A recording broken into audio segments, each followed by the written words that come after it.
जय श्री राधे मेरे प्यारे भक्तों। आज हम आपके लिए लेकर आए हैं माघ मास महात्म का 7वां अध्याय। तो आइए शुरू करें माघ मास महात्म का 7वां अध्याय। चित्रगुप्त ने उन दोनों के कर्मों की आलोचना करके दूतों से कहा कि बड़े भाई कुंडल को घोर नरक में डालो और दूसरे छोटे भाई को स्वर्ग ले जाओ जहाँ उत्तम भोग हैं। तब एक दूत तो कुंडल को नरक में फेंकने के लिए ले गया और दूसरा दूत बड़ी नम्रता से कहने लगा कि हे विकुंडल, चलो तुम अपने अच्छे कर्मों से स्वर्ग को प्राप्त होकर अनेक प्रकार के भोगों को भोगो। तब विकुंडल बड़े विस्मय के साथ मन में संशय धार कर दूत से कहने लगा कि हे यमदूत, मेरे मन में बड़ी आशंका उत्पन्न हो गई है, अतएव मैं तुमसे कुछ पूछता हूँ।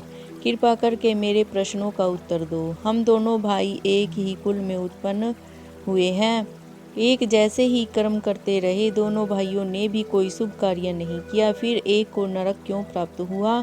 मैं अपने स्वर्ग में आने का कोई कारण नहीं देखता। तब यमदूत कहने लगा कि हे विकुंडल, माता पिता पुत्र पत्नी भाई बहन सब संबंध जन्म के कारण होते हैं और जन्म कर्म के भोगने के लिए ही प्राप्त होता है।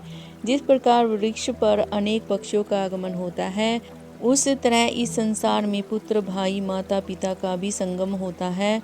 इसमें से जो जैसे जैसे कर्म करता है वैसे ही फल भोगता है। तुम्हारा भाई अपने आप कर्मों से नरक में गया, तुम अपने पुण्य कर्म के कारण स्वर्ग में जा रहे हो। तब विकुंडल ने आश्चर्य से पूछा कि मैंने तो आजन्म कोई धर्म का कार्य नहीं किया। तुम्हारा भाई अपने कर्मों से नरक में गया, तुम अपने पुण्य कर्म के कारण स्वर्ग में जा रहे हो। तब विकुंडल ने आश्चर्य से पूछा कि मैंने तो आजन्म कोई धर्म का कार्य नहीं किया, सदैव पापों में ही लगा रहा। मैं अपने पुण्य के कर्म को नहीं जानता। यदि तुम मेरे पुण्य के कर्म को जानते हो तो कृपा करके बताइए। तब देवदूत कहने लगा कि मैं सब प्राणियों को भली भांति जानता हूँ, तुम नहीं जानते। सुनो, हरि मित्र का पुत्र सुमित्र नाम का ब्राह्मण था, जिसका आश्रम यमुना नदी की दक्षिणोत्तर दिशा में था।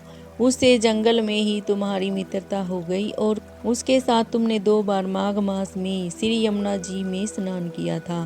पहली बार स्नान करने से तुम्हारे सब पाप नाश हो गए और दूसरी बार स्नान करने से तुमको स्वर्ग प्राप्त हुआ। हे वैश्वेश्वर, तुमने 2 बार माघ मास में स्नान किया, इसी के पुण्य के फल से तुमको स्वर्ग प्राप्त हुआ और तुम्हारा भाई नरक को प्राप्त हुआ। दत्तात्रेय जी कहने लगे कि इस प्रकार वह भाई के दुखों से अति दुखित होकर नम्रता से मीठे शब्दों में दूत से कहने लगा कि हे दूत, सज्जन पुरुषों के साथ 7 पग चलने से मित्रता हो जाती है और यह कल्याणकारी होती है। मित्र प्रेम की चिंता न करते हुए तुम मुझको इतना बताने की कृपा करो कि कौन से कर्म से मनुष्य यमलोक को प्राप्त नहीं होता, क्योंकि तुम सर्वज्ञ हो। बोलो जय श्री राधे, जय श्री कृष्ण जी।